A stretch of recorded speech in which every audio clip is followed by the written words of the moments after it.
Bonjour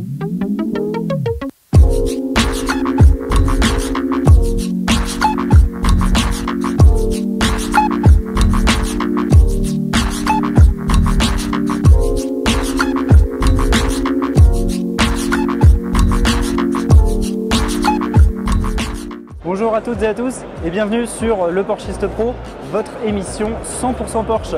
Aujourd'hui, je suis très heureux de vous accueillir au salon de Genève et je vais vous faire découvrir deux nouveautés chez Porsche. Donc, nous allons avoir pour cette première vidéo la nouvelle Porsche 911 type 992. Alors ici à Genève, Porsche introduit sa nouvelle 911 en version cabriolet. Elle avait déjà été présentée au salon de Los Angeles en novembre 2018. Mais voilà, là j'ai vraiment l'occasion de la voir en vrai ici à Genève et on va vous la présenter en détail. Et puis dans une seconde vidéo qui va arriver juste après, je vais vous introduire les nouveaux modèles 718 Boxster et Cayman T.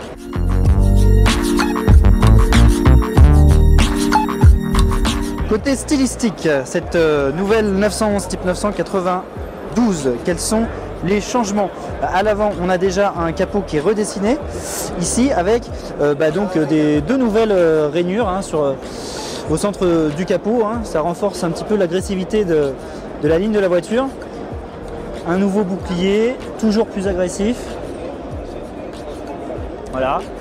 Et puis les feux 4 points maintenant qu'on retrouve sur tous les modèles de la gamme. Cette vue là, elle est vraiment très jolie.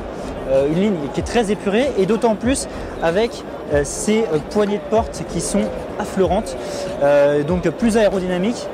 Voilà, elles sont vraiment magnifiques. Si on continue ici à l'arrière, on retrouve ces ailes galbées caractéristiques de la 911, mais on a l'impression qu'elles sont encore plus prononcées sur cette version. Donc la voiture en fait paraît beaucoup plus compacte, alors que pourtant c'est à peu près les mêmes dimensions que l'ancienne. Voilà, avec ici le nouveau bandeau LED lumineux qui relie les deux extrémités de la voiture, caractéristique aussi des nouveaux modèles de la gamme. Et puis on a ici un nouveau bouclier arrière qui est plus imposant que sur l'ancienne version. On a un petit rappel pour les feux de frein ici sur la grille de capot moteur. Et donc là on se retrouve dans l'habitacle de la nouvelle Porsche 911. La position de conduite est vraiment idéale. C'est vraiment magnifique. On a une interface qui a été vraiment repensée totalement. Un nouveau volant, qui ne change pas trop par rapport à l'ancienne version, mais il a quand même été restylé. Et puis j'ai l'impression que les palettes aussi, elles ont été modifiées, elles ont l'air un petit peu plus grandes.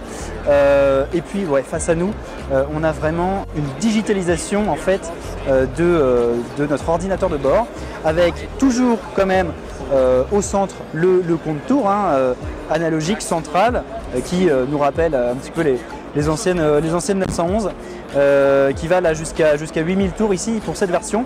Et puis sur les côtés deux écrans numériques, une planche de bord qui a été repensée, quelque chose qui est plus épuré. Et puis également ce qui frappe aussi, c'est que on a bien sûr là, le nouvel écran qui est présent sur tous les modèles.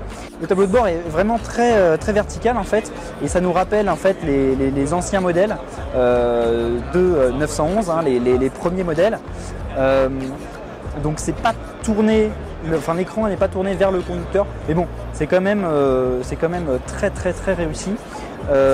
Et puis une nouvelle console centrale. Et elle fait parler d'elle parce que en fait au centre vous avez un nouveau sélecteur PDK, et en fait il ressemble plus à un rasoir qu'à un sélecteur PDK. Bon, c'est plus ergonomique parce que c'est plus petit, ça a l'air d'être vraiment simple à utiliser, mais c'est vrai que ça fait penser un petit peu à un rasoir. Mais en tout cas, sinon la planche de bord est vraiment très réussie. J'ai vraiment hâte qu'on l'essaye sur le Porschiste Pro. Au niveau des caractéristiques techniques, donc elle reprend bien sûr le même moteur que la Porsche 911 précédente. Je vais juste sortir de la voiture pour vous parler de tout ça.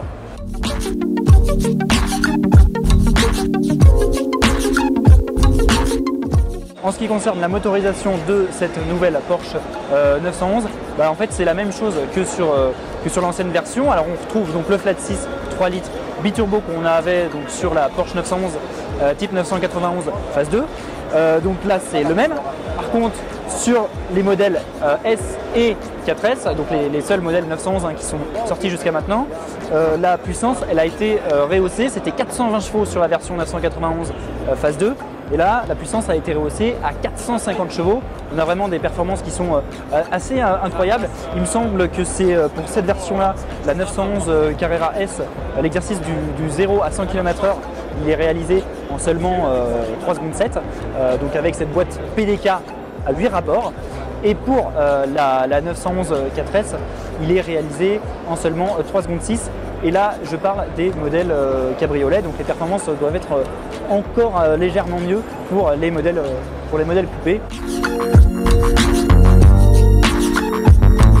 Alors la Porsche qui est derrière moi, c'est pas la nouvelle 911, non, c'est une 911 2 litres qui date de 1965. Et en fait, c'est la plus belle du salon. Elle est juste magnifique et c'est vrai qu'on retrouve quand même une ligne qui est très épurée. Mais ce qui est génial en fait avec cette voiture, et surtout c'est le fait qu'elle soit juste à côté de la nouvelle 911, c'est qu'on voit que entre 1963 et 2019, le style de la 911 il n'a pas changé et ça reste vraiment intemporel avec les feux ronds, la silhouette caractéristique de la 911. Et puis en plus celle-là elle est vraiment magnifique, c'est vraiment mon coup de cœur du salon. En plus avec les skis sur le toit, franchement, en plus dans une couleur qui est absolument magnifique. Si je devais repartir avec une Porsche sur le salon, ce serait sans doute celle-là.